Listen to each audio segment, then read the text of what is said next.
Super Grandmaster Wesley So namamayagpag na naman po ngayon sa American Cup 2026 na ginaganap po ngayon sa St. Louis, USA.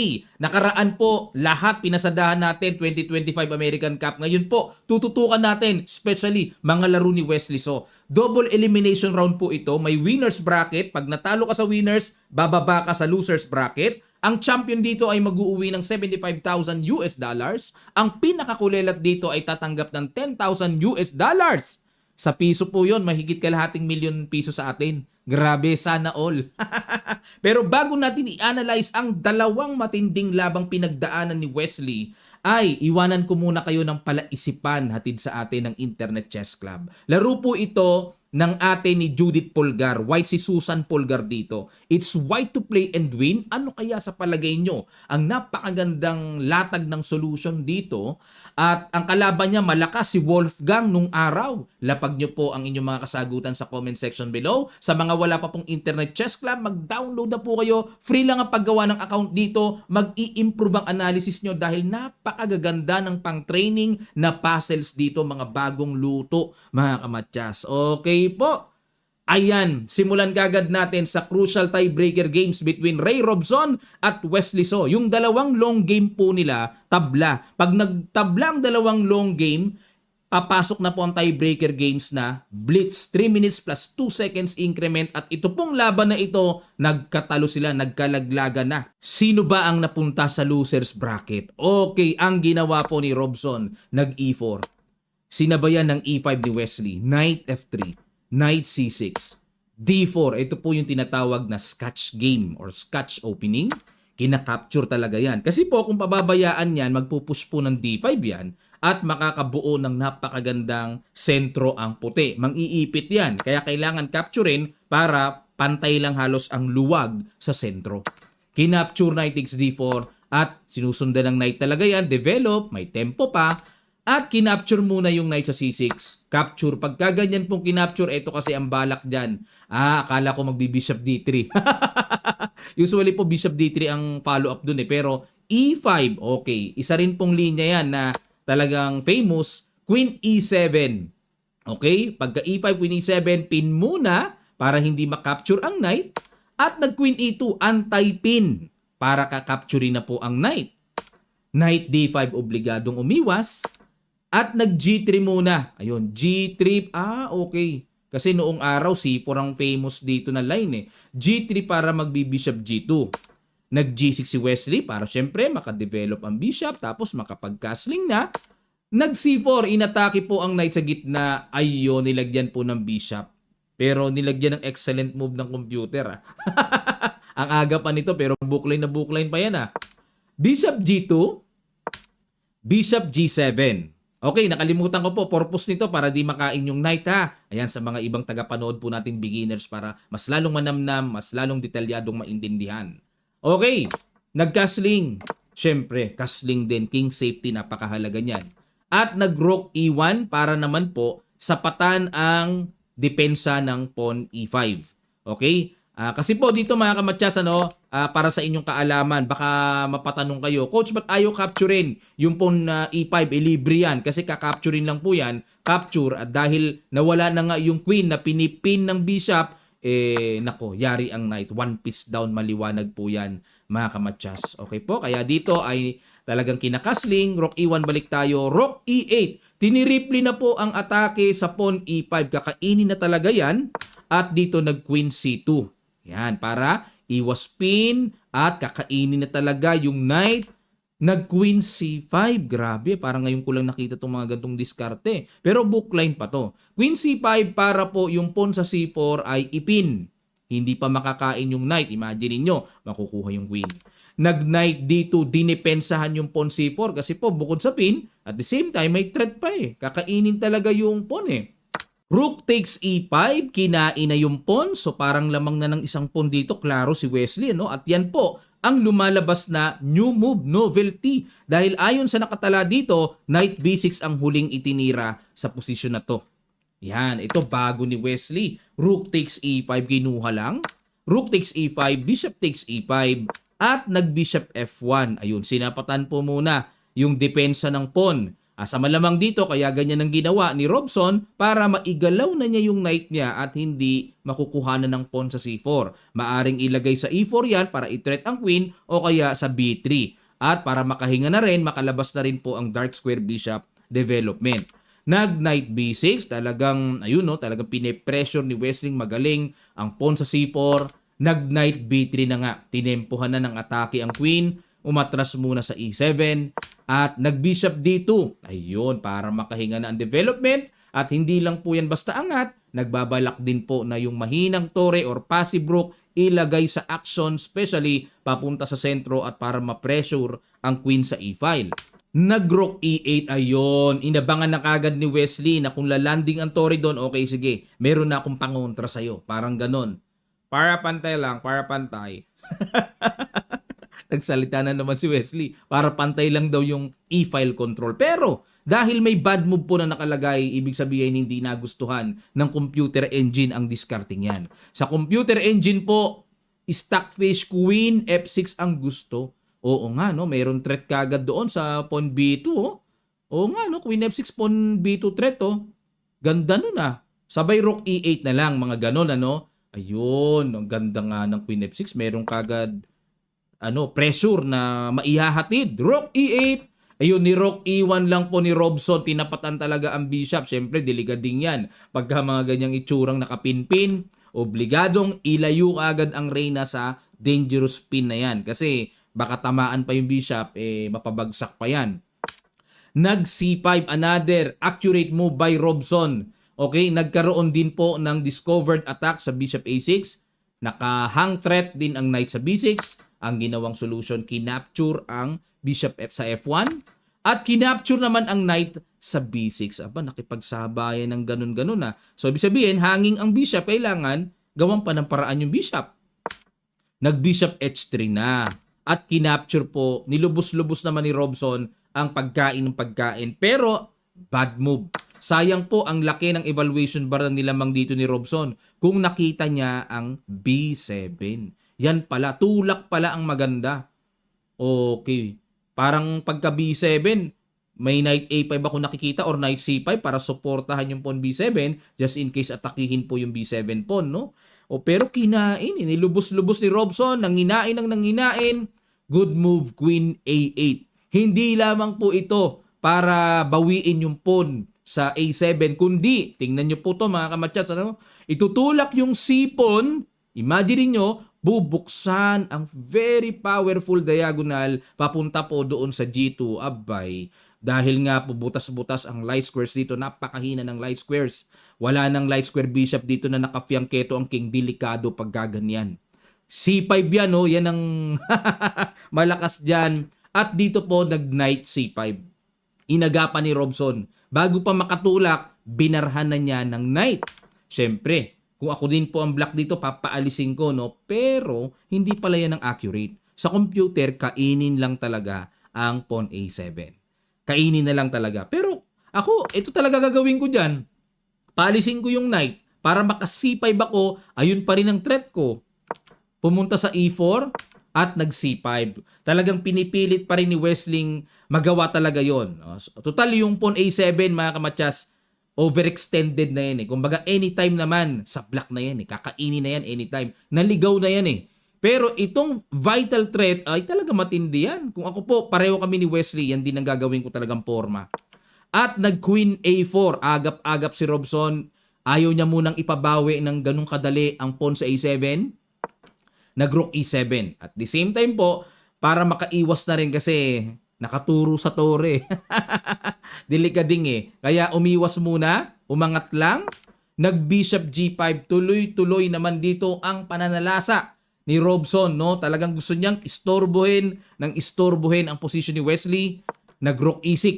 Okay, ipod-ipod lang, tiyaga-tiyaga, iwas lang. At nag-F3 na po si Robson. Another accurate move. Kasi po para itong F3, kahit papaano umalis man ang knight, ay nakakapagpabara sa paparating na matchas na gagawin ni Wesley. Kaya itong F3 ay pang black, pang slow progress ba ng papuntang threat doon, no? Nag King G7. Ito na po yung time na lagi nating nababanggit. time ng islog-islogan time, kailangan ng tiyaga sa chess. Pag wala kang tiyaga, wala kang nilaga. King G7 para mamaya po makapag H6, mapaalis yung bishop. Kasi iniisip ko sana F6 kaso may sundot ng queen sa D7 eh. O kaya H6 ang nakikita ko dito no na balak talaga ng King G7 ni Wesley para ma-neutralize, mapaatras ang nakakailang na bishop na yan at baka kung ano pa ang magawa niyan. At dito umatras na, hindi na inantay si Wesley paalisin, umatras, ano plano? Mukhang kakainin tong C5 ba? Mag-sacrifice ba? Nag-rook E7 na naman. Ayan, dito po ang aking pakiramdam sa rook E7. Kung susundutin kasi hindi na effective kasi may F6 na, no? May pangharang na dahil nakaangat na yung king. At the same time, ito pong rook sa E7, tutulak po yan ng C6 at para kuhanin na po talaga yung pawn sa A7 na nakuha. Pag hindi nakuha yan, baka mag-materialize na yan. Diligading yan mga kamatsas. Nag-knight G5. Okay, may threat na naman si Robson. Gustong paatrasin ang bishop sa H3 na nakaposte, nakaabang, pero hindi po nagustuhan ng computer ang threat na yan. Ang accurate daw ay G4. Dyan pala. G4. Oo nga, no? Kasi po, itong G4, imagine niyo mga kamatsas, ang G4 ay nakakapagpakulong sa bishop para walang chance na umatras. Walang chance na tumakbo pa atras. Kapag ka tiniret yung bishop, may tono talaga. Ayun, sarahan muna, imagine niyo po, sarahan muna yung pagtakbo dito ng bishop kapag inatake yung light square bishop. Yun po yung ibig sabihin, ihawla muna, ikulong muna, irehas muna. Ayun, pero dito mga kamatsas, nag-knight G5 kagad eh. Tiniret kagad eh. Siyempre, meron pandadaanan si Wesley. Umiwas. Nakatakbo tuloy. Okay yung tono na yun, mapiyok-piyok na ha. Okay, G4. Na-miss no? Kaya nakatakbo tuloy eh. Nag-Queen H4. Yun pala balak dito ni Robson na gets ko na kaya niya minadaling mag-Knight G5 kasi nasa isip niya yung follow-up attack na Queen H4 to attack the H7. Para talagang si Wesley ay kumbaga ma-pressure, mataranta yung king. Pero sapat ba yan? Siyempre H5. Kung ako po H5 talaga, di ba? Persahan naman eh. Bakit inikisan? Persado naman yan H6. H6 ang tira ng computer. Sandali lang po mga kamatsa, silipin ko lang, no? H6. Tapos pag nag-knight E4, di may threat na naman. G5. Ay nako, nakakatakot. Kung sa bagay, kung yan ay magsasacrifice or kung ano man, knight ba unahin, sacrifice anytime. Teka muna, bakit nga ganun Paano kung sacrificean nga? Teka muna may threat ako nakikita dito sa tore. May threat ako nakikita sa bishop. Parang double attack yan. Bishop D4, check muna. Di paangatin natin. King G2. Silipin lang natin sandali mga kamatsas. Sabay rook E6. Ayun na nga po. Hindi pwedeng kainin eh. Rook E6, iwas lang. Pero not bad sa kalagayan ng black dito. When it comes to evaluation bar mga kamatyas, kitang-kita naman talaga halos equal. Pero dito kasi para maliwanagan po, pag kinain kasi yan, karagdagang kaalaman lang po pattern na idagdag nyo po sa usapang pag-atake. Double attack kasi yan eh. Ang dami. Ang dami pagka ito iniwas, kakainin itong tore. Pagka iniwas naman ito naman ang kakainin. Di ba bawi eh. Yun pala, talagang ganun ang sinadya ng computer pero may rook E6. Pero mahirap po makita, mahirap magawa sa sa perspektibo ng human side. Palagay niyo po, mahirap makita to, Talagang aninag naman na sa sacrificean eh. Type niyo po sa comment section below kung mahirap makita ng human perspective yon. Kung madali naman, type niyo lang din mga kamatsas. Dagdag supportan niyo lang po sa video na ito. Maraming salamat. Ayun, kung ako din kasi ang titira dito, pareho kami ng diskarte ni Wesley. Talagang i-H5 ko rin yan eh. Parang common response H5 para hindi makain. Siyempre, G4, binomba na. Ayun nga pala, Tempo lang talaga pala. So, kasi po, pag nawala yung H-pawn, ang nakakatakot na nakakailang dito yung pagpasok ng Reyna na maaatake ang king ni Wesley. Pero wala namang matchas kasi may bishop naman. Yun ang power ng fianchetto effect eh. Laging protected yung H8 pag naka-fianchetto eh. At dito mga kamatchas, tinakbuhan lang ni Wesley, nag-bishop D3. Okay, syempre pagka kinain kasi yun, medyo iba na kagad, iba yung dating pag nakakapasok, nakakailang talaga eh. So nag-bishop d3, kinain lang ni Robson. Kung ako po ang puti, yan din ang gagawin ko. Totoo lang ha. Kung ako puti, kasi tipong papunit na eh. Parang term nila dyan eh, para maalisan ng shield. O yung ibang term pa ng mga veteran players natin sa Pilipinas, para mahubaran mo yung king. Yun ang sinasabi, no? Para mawala daw yung saplot. Ayun, yan ang mga naririnig ko sa mga veterano nating players dito sa Pilipinas eh. O ayun, no, kakainin eh para bumuka ng bumuka, maatake yung Black King. Pero kung accurate po ang pag-uusapan natin mga kamatsas, Bishop F2 pala ang tama dyan. Grabe, Bishop F2? Ano idea ng Bishop F2? Kakainin to? May mga ganun ba? Grabe talaga, no? Bishop F2, relax lang, oh. Bishop F2 para pin lang ito. Pero nakikita ko parang may kain dun eh. May mga ganun-ganun sabay kain dun eh. Mga form na magandang diskarte ng pag-atake. Pero balik tayo mga kamadyas sa ginawa ni Robson. Pinunit kagad ang king side. Kinain lang ni Wesley. At dito, kasi protected. Wala ring attacking magagawa. May bishop kasi. Walang queen h7 eh. At nag-king f2 lang. Ayun na po. Biglang may something na naganap. Bakit king ang ginalaw? Samantalang nagbabaga na ang atakihan dito. Okay, gets ko na. King F2, parang simpleng angat lang pero kitang-kita po magro-rook G1. Ayun!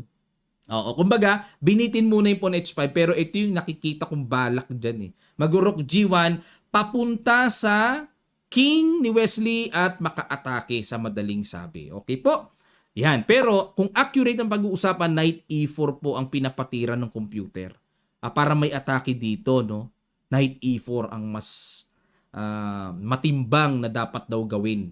According to strong computer, Stockfish, Knight E4. Pero balik tayo sa King F2 na ginawa ni Robson, Bishop G6. Agad naman pong tinakpan ni Wesley ang paparating na pressure sa G-file at the same time, yung pawn sa H5 ay hindi nakain ni Robson. Nabaliwala yung pagpapakain niya sa H5. Paano ngayon yan?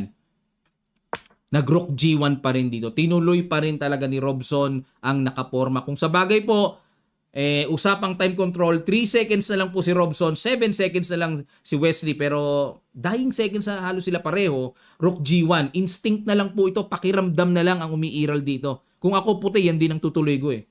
No, inaamin ko naman po kasi alam natin yung human perspective nerve na dapat kumbaga pag dito ito gagawin, no? Natural sa atin yan eh.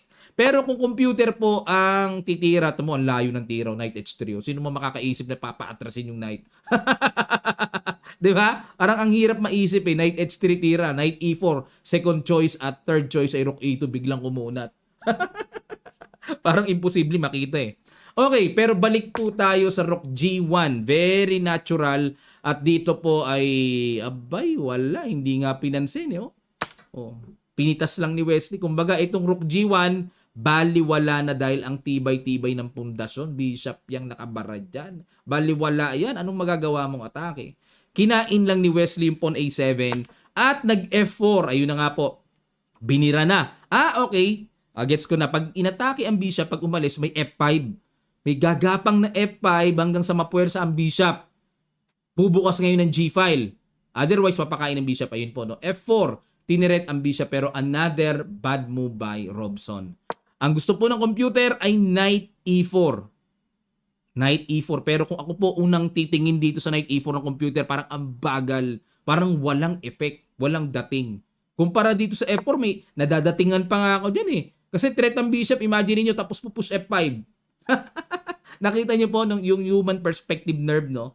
Sa perspektibo ng human, yan ang mas gusto ko nga itong F4 eh. Malakas ang dating, pero yun lang. Ito pong si Wesley talagang, ayun nga, mahusay siyang tumimpla eh.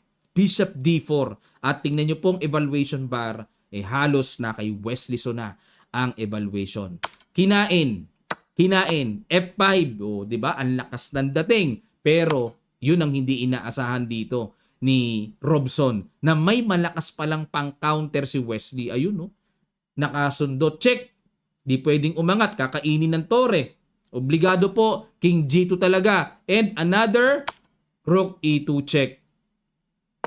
Nag-king F1 kasi kung dun po pupunta, naku delikading. Queen B7, mamamatchas yan doon. King F1, so wala pa namang matchas ano kasi mayroon pong queen. Dito po mga kamatchas, sige po, pakiguess nyo. Meron palang 8 seconds na lang si Wesley pero natumbukan niya, binigyan ng computer ng 2 exclamation marks. Ano kaya yung brilliant move na yon? Pakiguess nyo sa ilang sandali lang, tutuloy kagad natin. Start.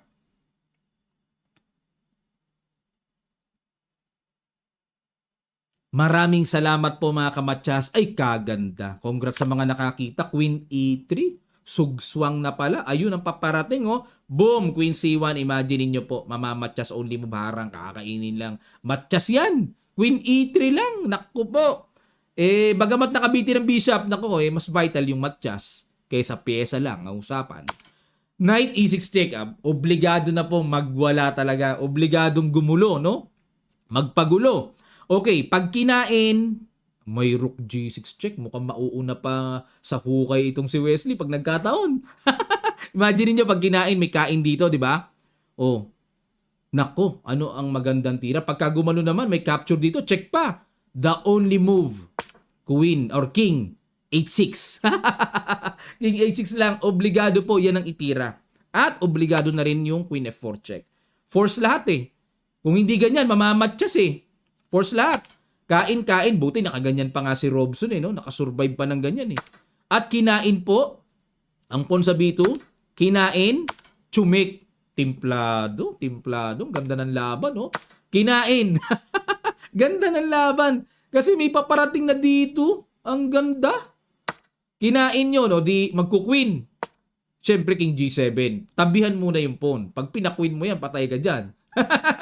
Galing ni Wesley. At dito po ay naparesign si Robson.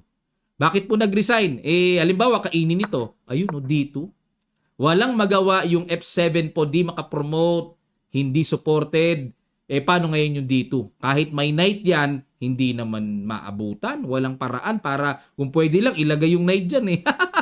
Yan po ang quarterfinals at napanackout niya si Robson. Si Robson po pupunta sa losers bracket. So hindi pa naman nauubusan ng chance si Robson. Kumbaga, kung mabubuhay pa siya sa losers bracket, hahantong pa rin siya sa grand finals. Ano nga lang, twice to beat nga lang ang winners bracket na nanatili. Okay, susunod nating i-analyze dahil nanalo si Wesley sa winners bracket, ang nakaharap naman niya sa next, eto po. Tabla din po yung dalawang long game or classical time control nila. Ibig sabihin, hahantong na naman sa blitz tiebreaker games. 2 blitz po. Tabla yung isa, dito nagkatalo. Sino kaya ang nanatili sa winners bracket at lalaglag naman sa losers bracket? Ang ginawa ni Wesley, nag-E4.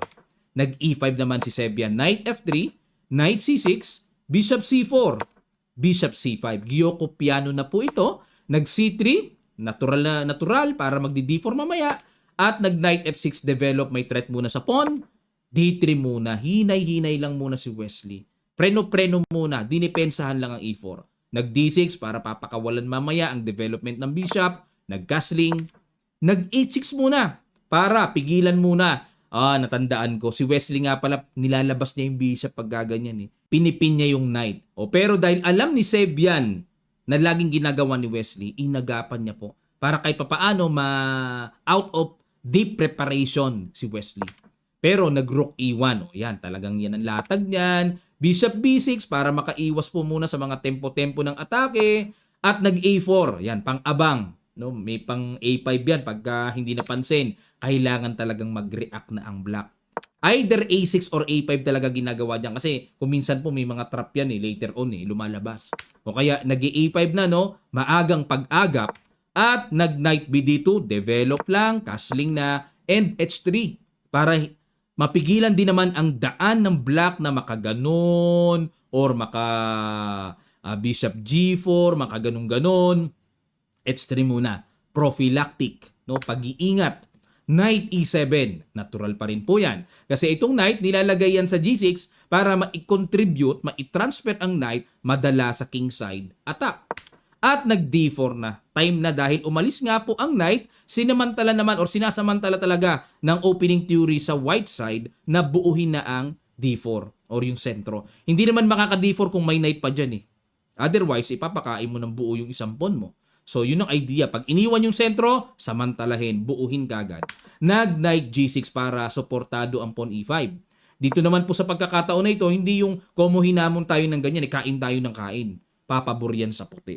O halimbawa, pakita ko na lang din sa inyo, pag kinain-kain, saka palang gaganon, nako, later on may E5 yan. Ita-timing lang, no? Pero dito po ay napakaganda. Buong-buo ang sentro. Kaya hindi tayo basta-basta mga kamatsas na kain ng kain kapag may mga ganyang pagkakataon. Nag-knight G6 lang. Bishop D3. O, nakaporma na si Wesley. Anytime na kumapture yan dyan, laging may mga ganong nagbabadya. Nakaporma lang. C6, okay, para kontrolin ang D5. May chance din po na makipagsabayan ang black sa mga ganyang forma. At nag-knight F1. Very natural maneuver din po yan. Ilalagay naman yung knight din sa kabila, kapantay ng parehong mukha ng Ioka Babs ng black. Ilalagay dyan yan no? At nag-rook E8. Okay, abang lang din sa e-file. Nag-knight G3 na. Bishop C7, yun din po ang purpose ng C6. Para yung bishop ilipat sa C7, sa anong purpose? Barado naman ng pawn yan. Barado ng pawns para maitulak po ng D5 at itong bishop ay nakakapagpasapat na walang mangyayaring masama sa E5 just in case bitawan naman ang D5. Okay? Nakasupport yung bishop sa E5. Okay? At dito nag-bishop C2, abang-abang talaga. Nag-queen E7. Ayan, bago pa kawalan tong D5, talagang ipinopormang magaling ni Sevilla na safe ang E5 pawn niya. Nag-bishop E3, tuloy lang sa pag-develop si Wesley. At nag-bishop E6, queen D2. Okay, para yung tore mag-meet na sa isa't isa at pwede rin pong ilagay ang tore sa gitna para properly well-developed ika nga mga kamatsas ang mga pyesa. At nagbabadya rin sa isang banda, may pressure din doon. O di ba baka mamaya mag-sacrifice si Wesley doon. Nag-rook A, D8, porma muna. To the fullest, ika nga. Rook A, D1, porma. O di ba parehong nakaporma mga tore. Nag-queen F8. Dakko, kailangan matyaga ka dito. Etong queen F8, okay, dahil parang meron nga nagbabadyang sacrifice doon, pang-agap din po ang queen na yan, pang-support din yan sa pawn doon. Okay, ingat na ingat si Sebian talaga, oh. Nag-queen C1, bahala ka dyan. Kunatan tayo, gutuman tayo. O, nakakagutom yung mga gantong abangan, ano? Nag-bishop C8. At dyan na po lumabas ang new move sa opening theory na ito. Dahil ang old line na sinasabi po dito, may tumira na po ng D5. Yan, okay. Bishop C8, bago ni Sebian, talagang nasobrahan sa kakaabang, oh. Nag-B3, aba, unang na bad move si Wesley. Ayan ang antayan niya. Pero bad move na posisyonal. Mahirap naman pong hatulan kagad na, oh, bad move, talo ka na kagad. Hindi. O, sa computer, ito po ang gustong mangyari. C4. C4 na. D5. Yan ang mga choices. So, D5, C4, at B4. According sa malakas po na computer engine sa panahon natin na si Stockfish. Yung D5, number 1, number 1 choice D5. I-close na. Para talaga yung mga bishop ay maipit. Parang pawn yung bishop. Imagine niyo po. O nga, D5, maiipit yung bishop. Parang walang silbi na I-D5 lang, para maipit.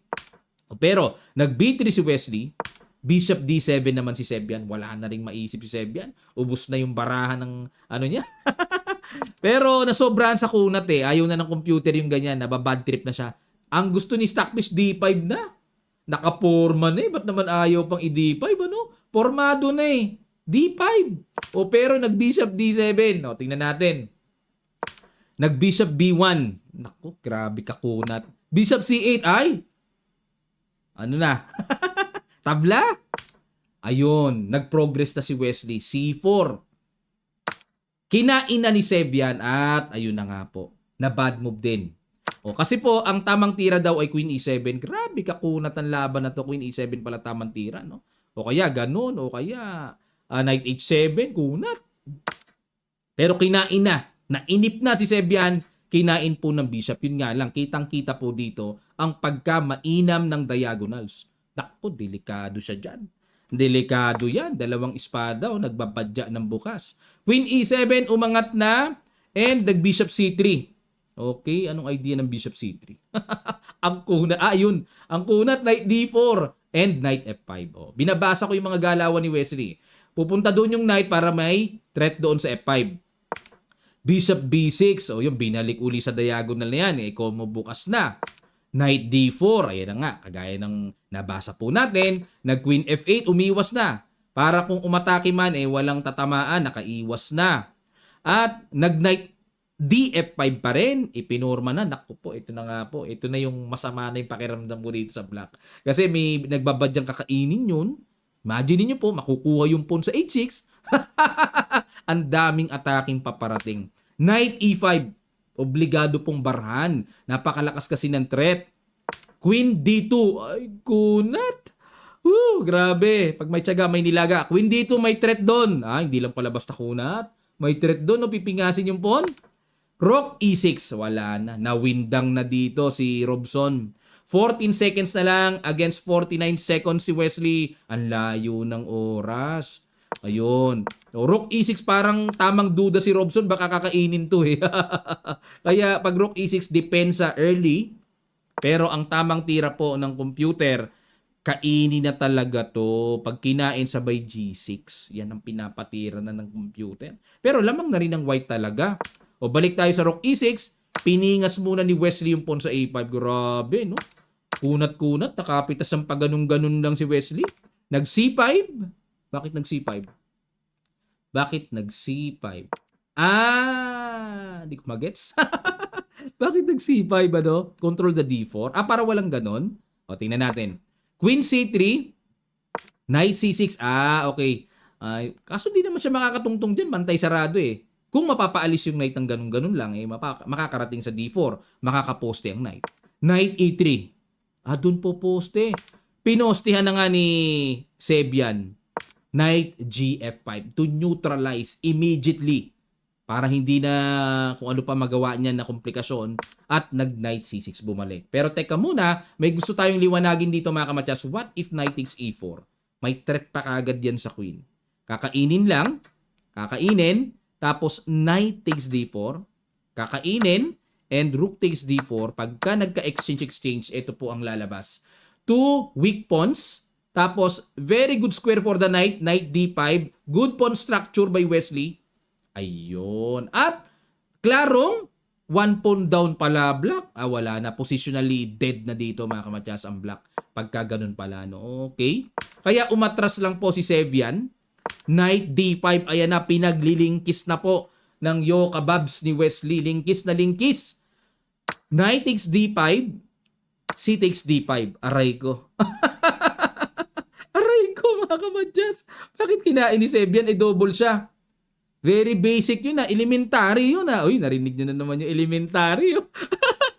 Elementary blunder yun. Double yun ba? Ayun. Biglang nag-ilonggo si Coach. Ayun. At dito po mga kamadyas, naparesign si Sebian. Grabe, no? Pinatay sa positional play. Nilingkis lang na parang sawa. Inunti-unting lingkisin. Paano lingkis? Ganito. Unti-unting inikot ang katawan. Ayan po mga kamatyas. Salamat po. Sana po ay natuto kayo. Pero silipin muna natin yung bracket nila mga kamatyas para magkaroon po kayo ng idea. Okay? Ayan. Ito po yung bracket eh. Alisin ko po muna mga kamatyas yung kanilang mga pictures. Ganun din po. Hindi naman tatamaan yung ating score blocker. Okay lang. Hindi naman tatamaan eh. Ito po yung nangyari sa quarterfinals. Yan po ang mga nanalo at yung iba naman mga lumaglag sa losers bracket. May losers bracket sa baba eh. Okay, may chance pa yan. Tapos sa winners bracket, dire-diretso si Fabiano Caruana dire-diretso, kaya ang final sa winners bracket ay between Fabiano Caruana and Wesley So. Yan po mga kamatyas. Okay? At kung sino naman ang mananalo sa kanila, mag-aabang na for grand finals or championship talaga sa torneyong ito na mayroong daladalang twice to beat power. Twice to beat yun. Hindi basta-basta matatalo. Winners bracket ka na nanalo eh. At ito naman po sa losers bracket, no? Yan, Sebian versus Levon Aronian, Liang versus Dominguez. Okay? At kung sino po mananalo dyan hanggang dulo, yan, si Fabiano Caruana, lalaglag yan sa semifinal siguro. Dito, lalaglag yan dyan. Kung sino naman ang mananalo. Basta ang pinaka may finals din pala ang losers bracket. Kung sino manalo sa finals losers bracket, lalaban po for championship na nananatili sa winners bracket. Sabi po nila, itong double elimination na to ay kinopya daw sa basketball.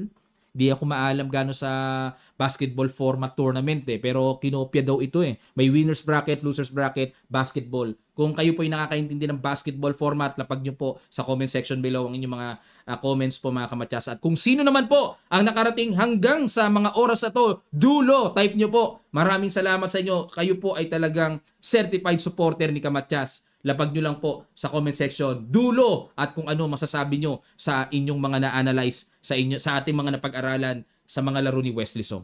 Maraming salamat po mga kamatsas. Shout out po sa palagi ang nakasubaybay dito sa ating mga videos at aabangan po natin ang mainit na kaganapang mangyayari po dito sa Malakasang American Cup. Sana po ma-live natin ito kung kaya lang kaso madaling araw, 2:00. Sino po ang gustong i-live ito? Lapag nyo po sa comment section din mga kamatsas.